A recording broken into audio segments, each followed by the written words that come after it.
Well, it's official now. Sidney Powell is officially not an official Trump lawyer. I had been growing increasingly concerned over the past week about her role and what she was saying. And I think I made that clear. I stopped short of calling her a fraud. I said that in every video. I'm going to stop short of calling her a fraud and saying that she's lying and all these things. But I was extremely skeptical of what she was saying. And now that she has been excised from the Trump legal team, because it was very clear that just a couple days ago, I mean, on Thursday, they had her up at the podium at their press conference. They clearly were presenting her as someone that they wanted to be associated with. They were not keeping her at arm's length like, say, Lynn Wood in Georgia.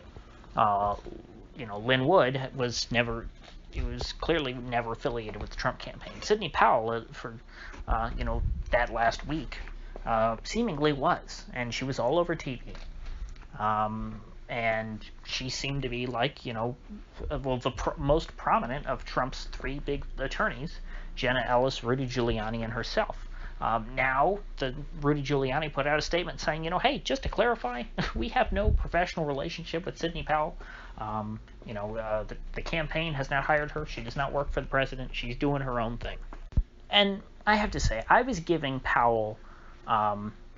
I was trying to give her some extra latitude because the campaign had her up there. And I thought to myself, the campaign has to be taking this seriously. The campaign wants to win, and so they're not going to they wouldn't put somebody up at the podium who's just spewing nonsense. I would think, even if perhaps she's being a bit hyperbolic, there must be something to what she's saying. She must have had to have shown them something pretty impressive, which, again, Rudy Giuliani kind of implied at the podium. He said, I wouldn't have believed all this if she hadn't showed it to me.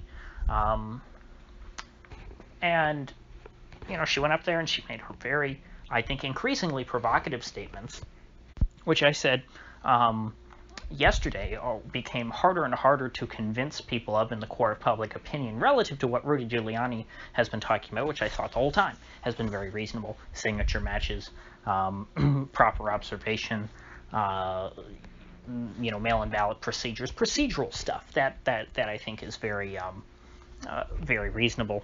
But now seeing how the campaign is trying to distance themselves from her, that tells me that they screwed up. It's not that they knew that she really had the goods or something. I think that they probably, she probably shared something with them. I don't think that there was absolutely nothing that she shared with them, but she did something to convince them that, that she had the goods, and they gave her a little too much latitude. And I think she probably said a little too much more, and it's apparently what, leaks, how reliable are they? I don't know. But the leaks, and they sound reasonable to me, coming out of the Trump campaign, are that, she started saying things that were beyond the evidence that she had shown them. And so they didn't necessarily want to be associated with her if she was saying things that they couldn't independently back up, which is the correct standard. You don't want to have someone out there speaking on your behalf, saying things that you don't know are true, 100%. Now, Robert Barnes had a stream last night on this topic, and I thought he was just about 100% correct on everything he said. I very much agreed. It lined up with my suspicions. And there were things that I didn't necessarily want to come out and say until there was a bit more of an indication that I was correct. And basically, what Barnes said and what I have suspected, but again, I don't have any way to prove this, so this is a bit of a conspiracy theory of my own. I think Sidney Powell is being played. From what I've seen, she seems to genuinely believe what she's saying, but being as she is sort of from Michael Flynn's orbit, and Michael Flynn and the people around him tend to be big into the Q stuff, which is totally a psyop and obviously fake, very clearly. Somebody trying to lead people down rabbit holes, literally called the rabbit hole, to distract them, to try and disengage them, and to think that everything's going just fine. And the QAnon stuff is really written to pacify people who ordinarily would be very active politically. And, if you're someone who is sort of engaged and has studied real conspiracies from the intelligence community and the deep state and stuff like that, you're not going to fall for something like the QAnon stuff. You know, Jason Burmis, for example, who was the producer of Loose Change, you know, a 9/11 truther guy. You know, you would think, oh, he's a big conspiracy theorist, right? It's like, from the beginning, he's like, this is total disinfo. The Q stuff is nonsense. And so, you know, a lot of us on the fringes, who have been on the fringes for a long time, recognize that. I think that some more naive people who were ordinary Republicans fell prey to the QAnon stuff, particularly boomers, which, you know, it's a meme, but it's also true.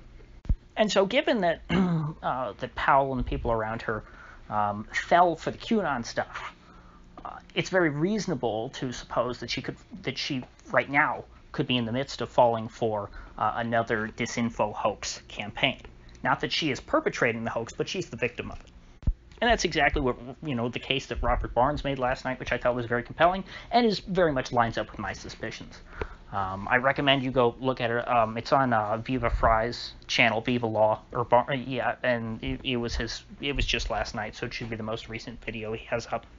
But the biggest red flag to me was last week, and I did not want to impugn her, so I didn't go after this too much.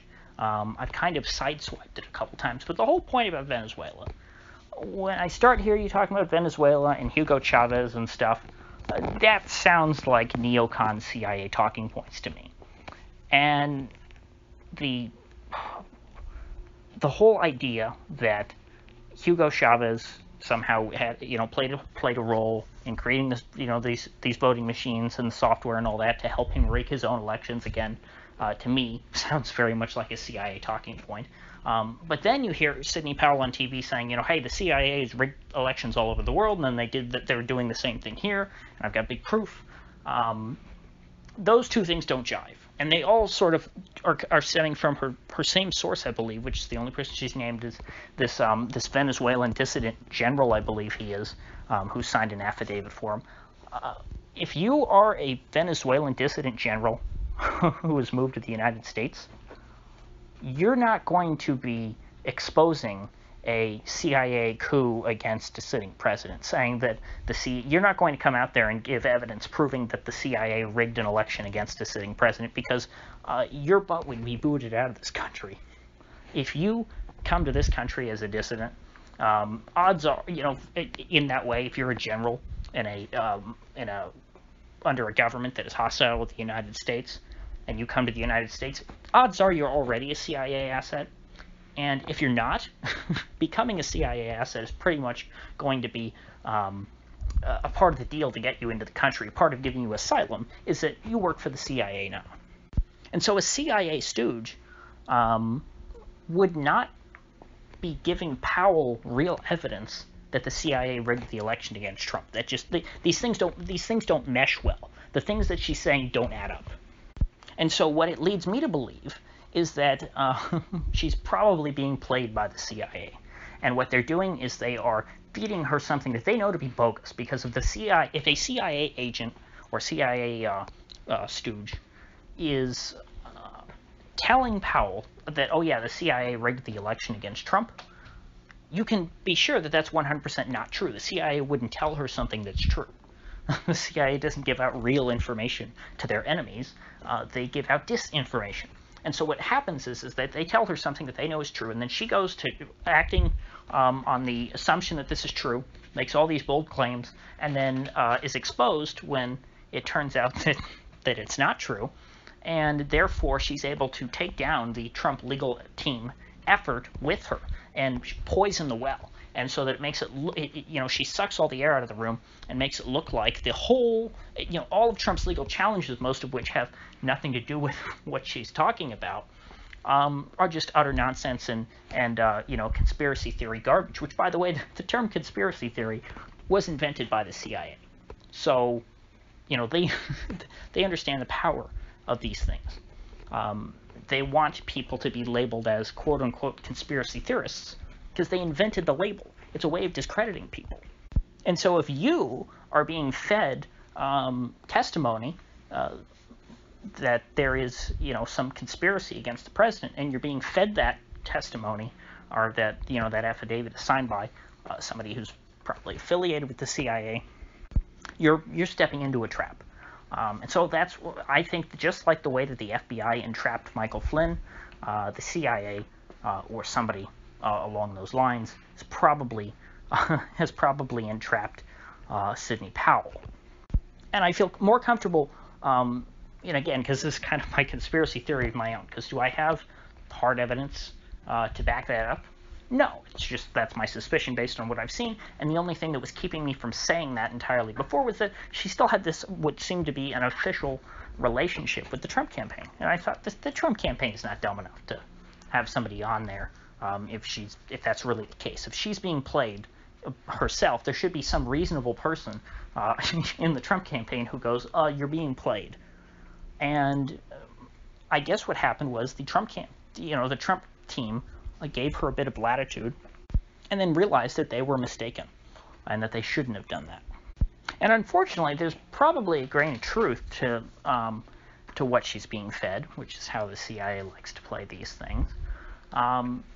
But however much of it is fake is going to discredit everything. So whatever case she might have had, is probably spoiled at this point. And so I honestly, I feel bad for her because I don't think that she would want to destroy her career. That was another thing I was looking at. She has a decent reputation going into all this. Why would she blow up her reputation for this? She's an older woman. I think that she would want to die with a good reputation. She would want to live out the rest of her life. I don't think she needs the money from whatever. I don't think she's a grifter. So I'm that's where I'm leaning at right now, is that she was misled. So with that said, if you gained anything of value out of this video, I'd appreciate you clicking that like button and sharing this video. And if you haven't already, please subscribe because I do upload every day and I'd hate to have you miss one. So I'll see you folks back here tomorrow.